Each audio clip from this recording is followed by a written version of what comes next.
like my friends in Iran. That was the best part, and of course my family. We haven't even started and I'm still like so emotional.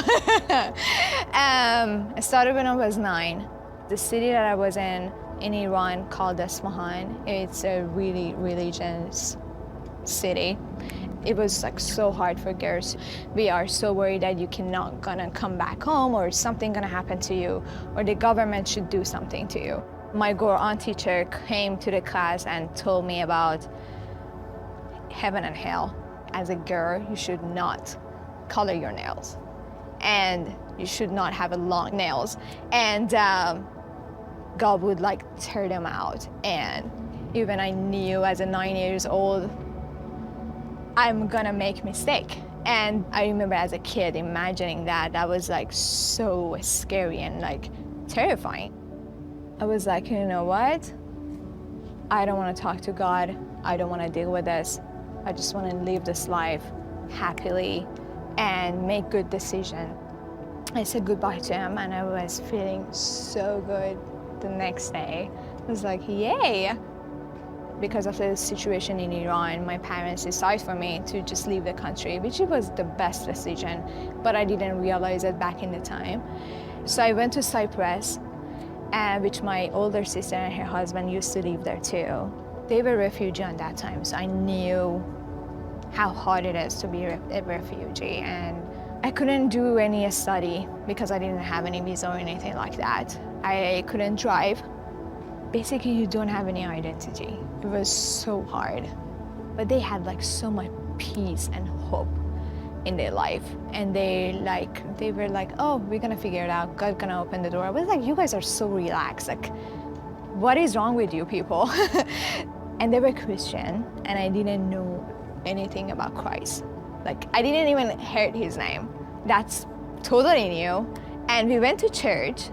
So many people, they talk in Farsi, they worshiping God in Farsi, they dance, they sing for God. Are you kidding? Dress nice, nails are long, colored on their nails. And I was like, wow. And I started reading Bible, and I couldn't put my Bible down. He's not a mad, angry God who created me, but he's mad at me. He's not that. He created me with so much love and so much passion. He's excited about my life. He even create colors. He gave me the eyes to see the colors.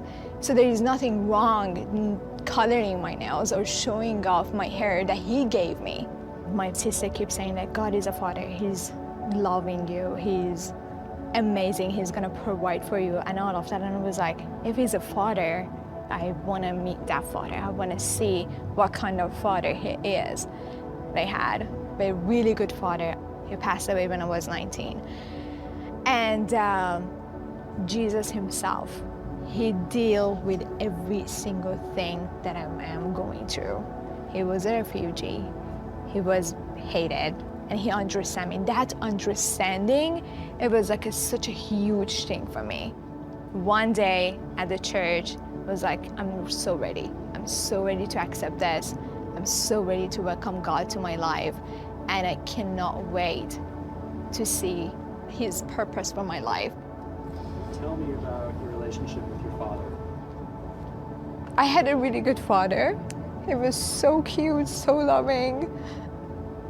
So they made so many sacrifices, and I truly appreciate him for all of that. It means a world to me. If he didn't brave enough to help me to get out of the country, I probably didn't know Christ. I probably would suicide myself. I don't know what would happen to my life.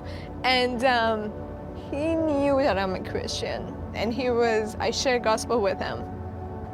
And he loves it. And he was asking questions, and I remember I was keep sharing with him. And hopefully I can see him one day. If you're talking to a Muslim right now, say back in Iran, what would you want them to know? Well, I want them to know that God is not as scary, or he's not sitting far away. He's really close. He loves them so much. It doesn't matter how good they are or how bad they think they are. God loves them, and he truly is a father.